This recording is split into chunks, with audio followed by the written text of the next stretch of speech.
வணக்கம், நான் தனலக்ஷ்மி. இன்றைக்கி டிஆர்பியில் பாட்னி டாப்பிக்கில் யூனிட் 1 வைரஸை பற்றி டிஸ்கஸ் பண்ண போகிறோம். ஸோ நம்ம எல்லாருக்குமே தெரியும், வைரஸ் வந்து டிசீஸ் காஸ் பண்ணுற ஒரு ஆர்கானிசம். ஆனால் அது உயிருள்ள உயிரியா இல்லை உயிரற்ற உயிரியான்றது இன்னி வரைக்கும் ஒரு புதிராக தான் இருக்குது. அதனால தான் இதுக்கு என்ன பேர் கொடுத்துருக்கோன்னா, மனிதர்களில் மிக கடுமையான நோய்களை ஏற்படுத்தக்கூடியதும் உயிரியலின் புதிர் என்றும் அழைக்கக்கூடியதுமான வைரஸ்கள் ஆகும். That is biological puzzles. நம்ம வைரஸ்க்கு ஒரு நேம் கொடுத்துருக்கோம்.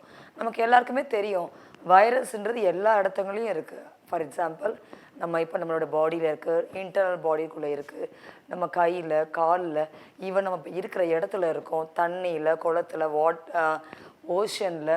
ஆனால் இன்னும் சொல்ல போனால் பார்த்திங்கன்னா, நம்ம இருக்கிற எல்லா இடங்களையும் சர்வை பண்ணக்கூடியதாக இருக்கிற உயிரி எதுன்னு பார்த்தீங்கன்னா வைரஸ் தான். அப்படி இருந்தால் கூட வைரஸை வந்து நம்ம ஒரு உயிரில் உயிர்மை சொல்கிறது கிடையாது. காரணம், மற்ற உயிரில் கம்பேர் பண்ணும்போது இந்த வைரஸ்க்கு வந்து நேச்சுராகவே அதுக்கு மல்டிப்ளிகேஷன், ரிப்ளிகேஷன் ப்ராசஸ் கிடையாது. அண்ட் தென் ரீப்ரொடக்ஷனும் எதுவுமே கிடையாது.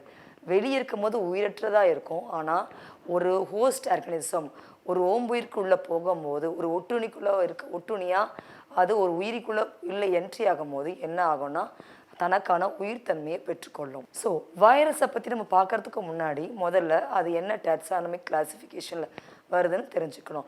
நம்ம எல்லாத்துக்குமே எதை கிளாசிஃபிகேஷன் கொடுக்கும் வகைப்படுத்தும் போதும் கண்டிப்பாக வகைப்படுத்துதல்னால தான் ஒரு உயிரை நம்ம எளிதாக கண்டுபிடிக்க முடியும். அந்த வகையில் டாக்ஸானமி ஆஃப் வைரஸ் நம்ம எப்படி பேர் கொடுத்துருக்கோம்னா, ICBN, ICZன்னு கொடுப்போம். International botanical nomenclature, international zoological nomenclature. அந்த மாதிரி இங்கே வைரஸ்க்கும் நம்ம ஒரு நாமன்கிளேச்சர் கொடுக்குறோம்.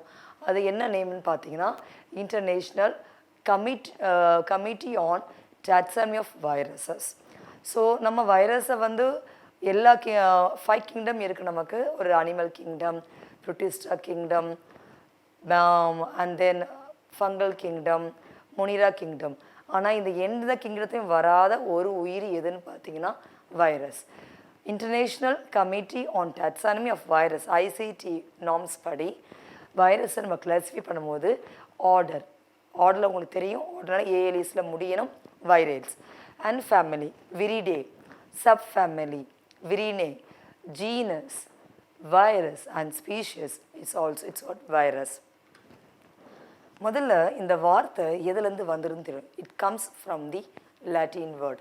தட் இஸ் லாட்டின் வேர்டில் வைரஸ் என்ற சொல்லுக்கு பாய்ஸ்னஸ், தட் மீன்ஸ் நச்சு, பாய்ஸ்னஸ் என்ற பொருள். வைரஸ் நுண்ணிய செல்லுக்குள்ளே வாழும் நிலைமாற ஒட்டுணிகள் ஆகும். அதாவது obligated parasites, intracellular obligated parasites. இந்த வேர்டு ரொம்ப முக்கியம். ஏன் அது இன்ட்ராசெல்லுலார் சொல்லணும்னா, செல்லுக்குள்ளே வாழக்கூடியது. அதே நேரத்தில் இது வந்து நிலை மாற ஆப்ளிகேட்.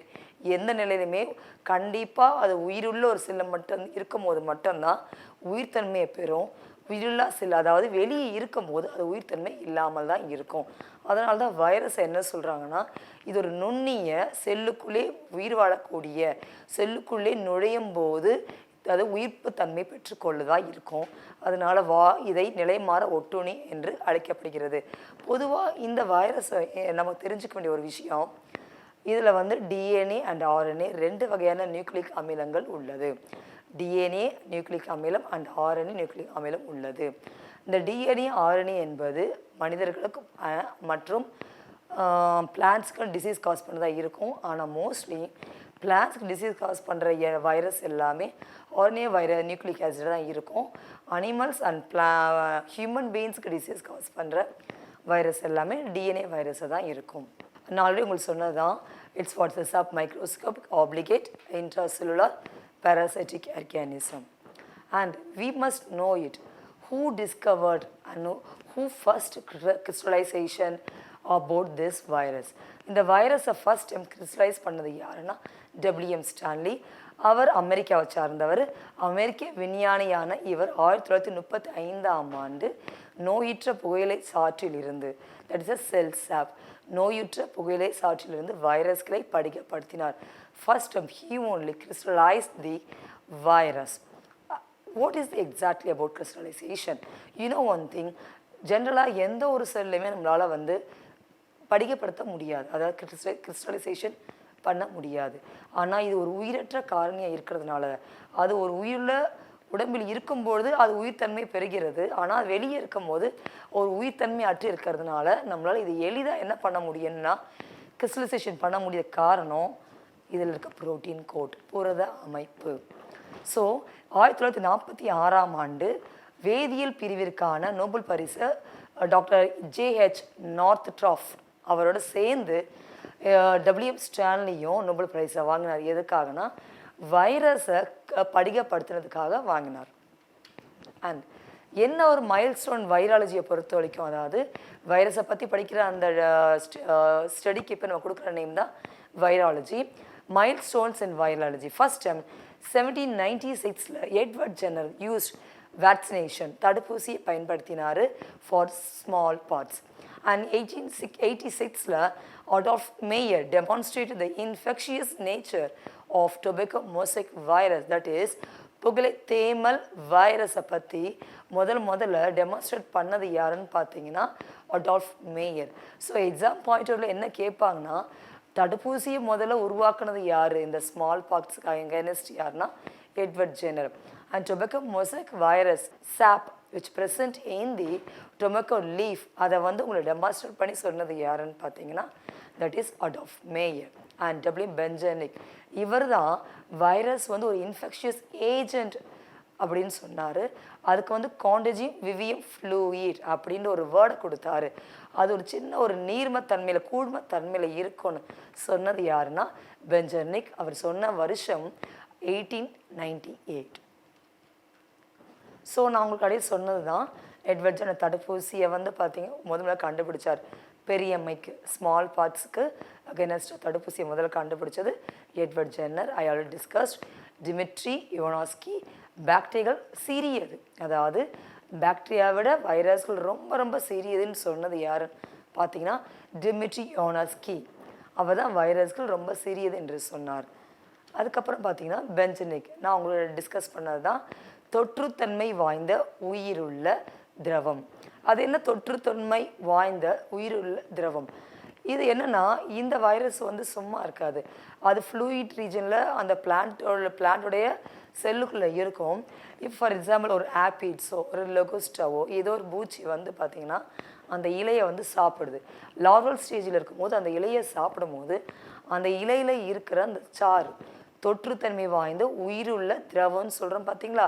அந்த கூழ்மத்தை யாருக்குள்ளே போயிடுதுன்னா அந்த ஆப்பிட்ஸோடைய குடல் பகுதிக்குள்ளே போகும். இப்போ இந்த ஆப்பிட்ஸ் என்ன பண்ணணும்னு பார்த்தீங்கன்னா இது இன்னொரு அதாவது இன்னொரு உயிர் ஹெல்த்தியாக இருக்கிற ஒரு இலையை போய் தாக்கும்பொழுது என்ன ஆகணும், அந்த ஹெல்த்தியாக இருக்க இலைக்குள்ளே இந்த சாரானது உட்செலுத்தப்படுகிறது. ஸோ அப்படி இன்ஜெக்ஷன் கொடுக்கும்போது அந்த ஹெல்த்தியாக இருக்க அந்த லீஃபும் now it will be affected by the virus.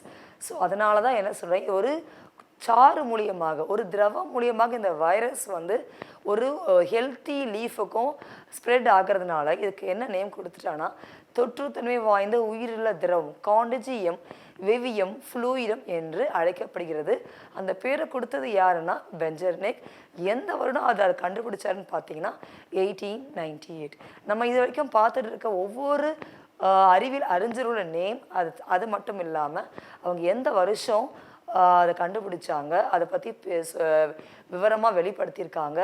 தென் அதை கிறிஸ்டலைசேஷன் பண்ணாங்களா, இல்லை அந்த திரவத்துக்கு என்ன பேர் கொடுத்தாங்க, இதெல்லாம் உங்களுக்கு எக்ஸாம் பாயிண்ட் ரொம்ப முக்கியமானதாக இருக்கும்.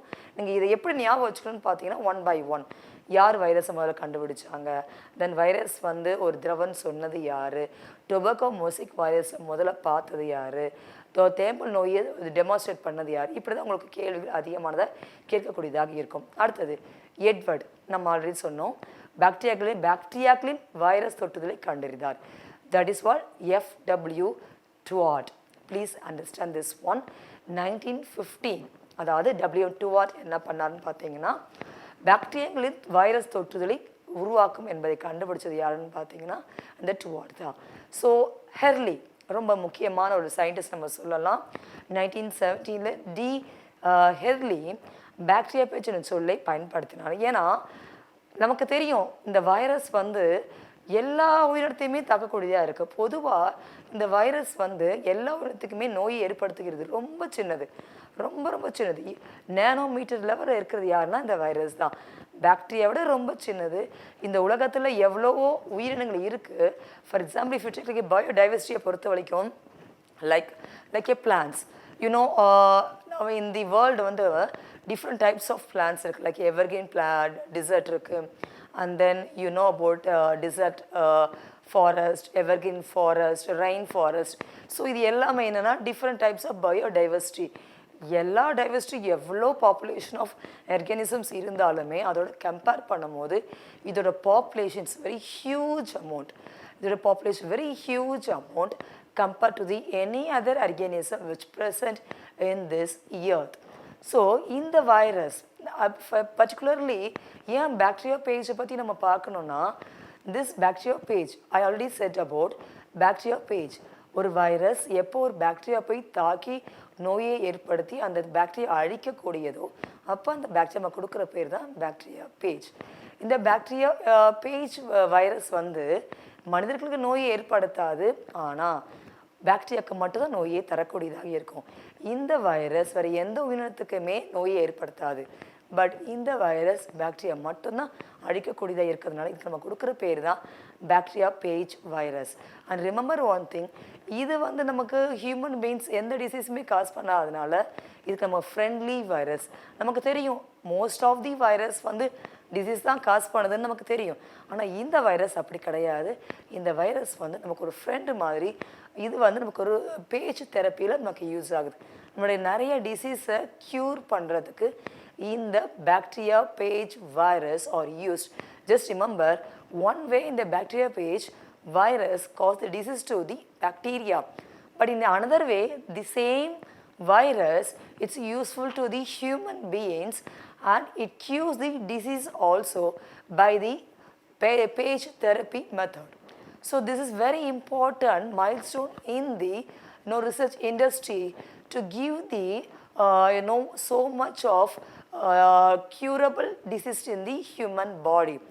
So and this is the one of the research which is going on current stages also, and that is exactly given the name. The name is coined by the Hurley. இந்த word ரொம்ப முக்கியம். யார் coin பண்ணுற word கேட்பாங்க, that is Hurley. I think you understand very clearly about each one of these scientists. Now we are going to move on the next one, that is next scientist who gave the name, that is மனித நோய் எதிர்ப்பு சக்தி குறைக்கும் virus. okay, immunodeficiency virus, that is called human immunodeficiency virus. 1984 Luc Montagnier. remember the scientist name very carefully. 1984 Luc Montagnier மற்றும் Robert Gallo, these two scientists first time என்ன பண்ணாங்கன்னா ஹெச்ஐவியை, அதாவது மனித நோய் எதிர்ப்பு சக்தியை குறைக்கும். உங்களுக்கு எல்லாருக்கும் தெரியும் மனித நோய் எதிர்ப்பு சக்தியை கொடுக்கறது யாருன்னா it's immune system, lymphatic system. இந்த இம்யூன் சிஸ்டம் தான் நமக்கு நோய் எதிர்ப்பு சக்தியை கொடுக்குது to fight against the pathogens, whether it is a bacteria or it is a virus or it is a protozoans. so even it is the fungus. எந்த ஒரு உயிரினமாக இருந்தாலும் நமக்கு நோய் ஏற்படுத்திருச்சுன்னா அந்த உயிரினத்துக்கு நம்மளை பாதுகாக்கக்கூடிய ஒரு வேலையை செய்யக்கூடியது எதுனா நமக்கு நோய் எதிர்ப்பு சக்தியை கொடுக்கக்கூடிய அந்த வெள்ளை அணுக்கள் மட்டும்தான். அந்த வெள்ளை அணுக்கள் இருக்கக்கூடிய அந்த ஒரு பகுதிக்கு நம்ம கொடுக்குற நேம் தான் லிம்பாட்டிக் உறுப்பு சிஸ்டம் ஆர் லிம்பாட்டிக் உறுப்பு மண்டலம். இந்த லிம்பாட்டிக் உறுப்பு மண்டலத்தில் இருக்கக்கூடிய அந்த lymphocyte cells, that is T lymphocyte செல்ஸ்களை அழிக்கும் கூடிய தன்மை உடையது தான் இந்த வைரஸ். ஸோ இதை முதலையாக first it is discovered by the Luc Montagnier மற்றும் Robert Gallo. The year it's 1984. This is also very important to remember in the exam point of view. And we must remember the that size and shape. So whenever you are going to discuss about any organism, we must very clear about that structure and the shape. Here the structure virus வந்து பார்த்தீங்கன்னா ரொம்ப நுண்ணிய துகள் போன்ற அமைப்புடையது. நம்ம already சொல்லியிருக்கோம். It is what? Nano microscopic organism. It is sub microscopic organism. பாக்டீரியாவோட சின்னது, பொதுவாக 20 நானோமீட்டர் முதல் 300 நானோமீட்டர் வரை விட்ட முடியதாக இருக்குது. எதுன்னு பார்த்தீங்கன்னா இந்த வைரஸ் தான். And see why virus are so important. ஏன் வைரஸ் நம்ம இம்பார்ட்டண்ட்டாக பார்க்குறோம்? ரீசன் என்னன்னு பார்த்தீங்கன்னா இது டிசீஸ் காஸ் பண்ணது. Of course it is very useful to the human beings.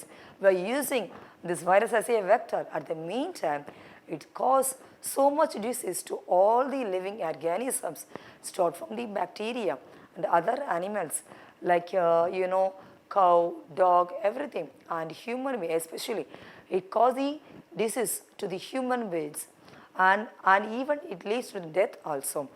And see, we have to remember one important thing. Ebola virus, நமக்கு எல்லாருக்கும் தெரியும் Ebola virus. It's very endemic virus because இந்த Ebola virus disease 85% வந்து பார்த்தீங்கன்னா டெத்தை கொடுக்கும். That means mortality rate 85% of the mortality rate occurred due to the Ebola virus. So ஆஃப்ரிக்காவில் அதிகமாக இருக்கும் இந்த வைரஸ். இது எல்லா இடத்துலையுமே பரவக்கூடியது. உலகம் ஃபுல்லாக இந்த வைரஸ் இருக்கும்.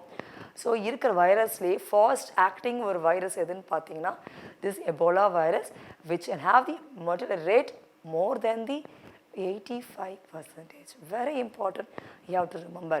And this of course இது ரொம்ப ஸ்லோ ஆக்டிங் தான்.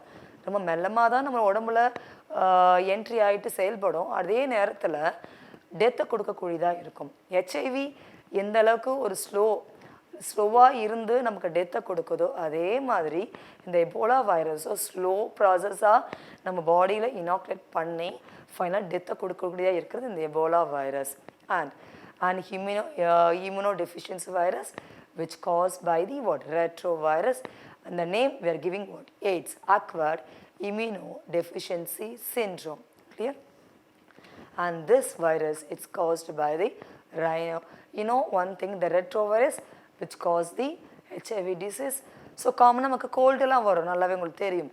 சும்மா நம்ம லைட்டாக தும்புற மாதிரி இருக்கும், அந்த ஸ்னீசிங் பண்ணுவாங்க, அந்த காஃப்லாம் அரைஸ் ஆகும். இதெல்லாம் எதுக்காக நான் அரைஸ் ஆகுதுன்னு பார்த்தீங்கன்னா ரைனோ வைரஸ் இது எல்லாருக்குமே இருக்கும். அது எங்கே அந்த ரைனோ வைரஸ் இருக்குதுன்னு பார்த்தீங்கன்னா if I am speaking to இப்போ அவங்கள்ட்ட பேசிட்டு இருக்கேன் இந்த இடத்துல இருக்கும்.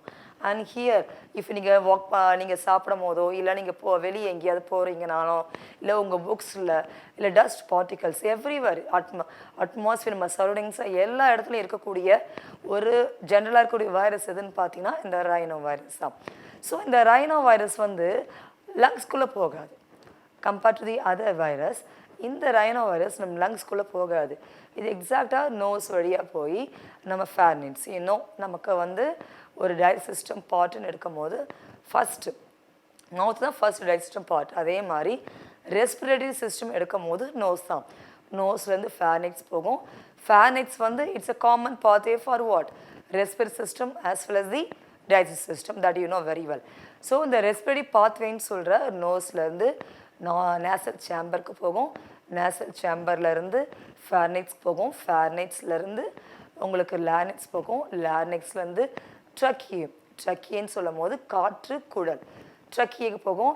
அப் டு இந்த ட்ரக்கியிலேருந்து பிரான்ச்சி ப்ரைமரி பிரான்ச்சு இது வரைக்கும் தான் இதோட இன்ஃபெக்ஷன் இருக்கும்.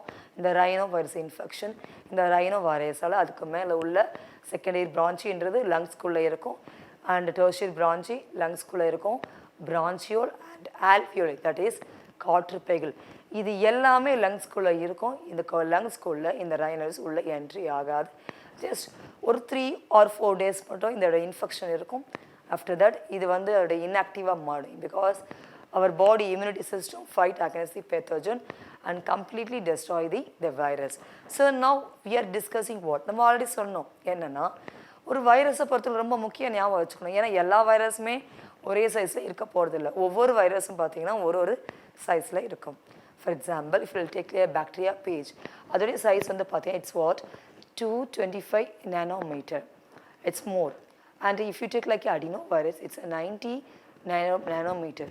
If you take rhinos, common cold வருதா இல்லையா நமக்கு அந்த வைரஸ் எதுன்னு பார்த்தீங்கன்னா ரைனோ வைரஸ். அதோடைய லெவல் வந்து பார்த்தீங்கன்னா it's 30 nanometer. You can see this இந்த பிபி நீங்கள் பார்க்கலாம். பிபியில் ஜஸ்ட் மார்க்கிங் பண்ணுற this is what rhinovirus 30 nanometer.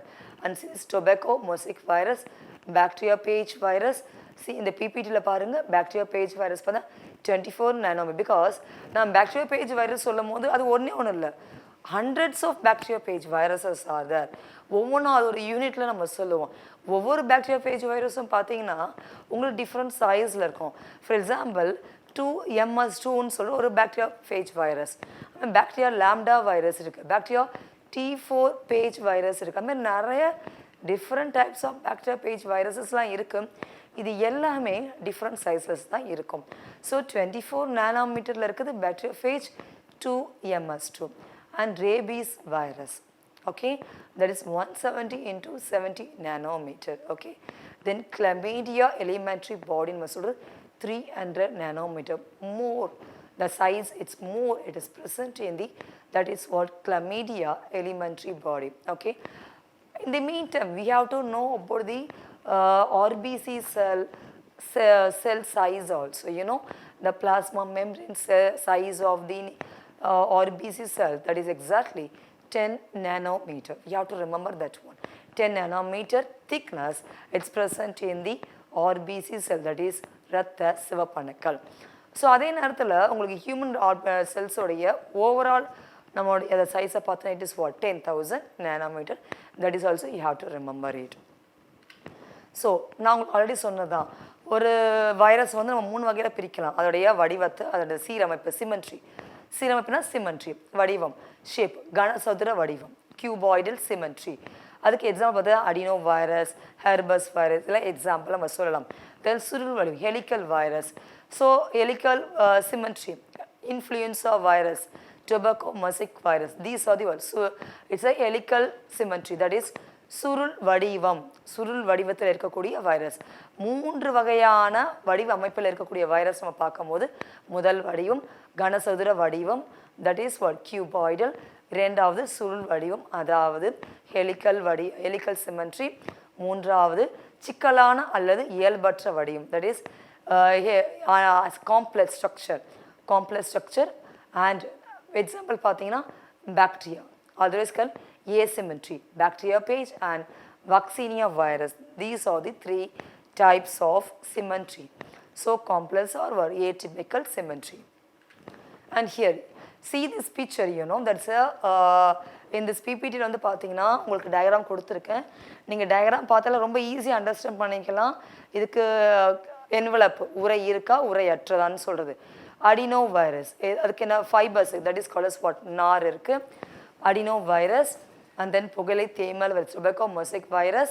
And then what? You can see this picture, bacteriophage virus.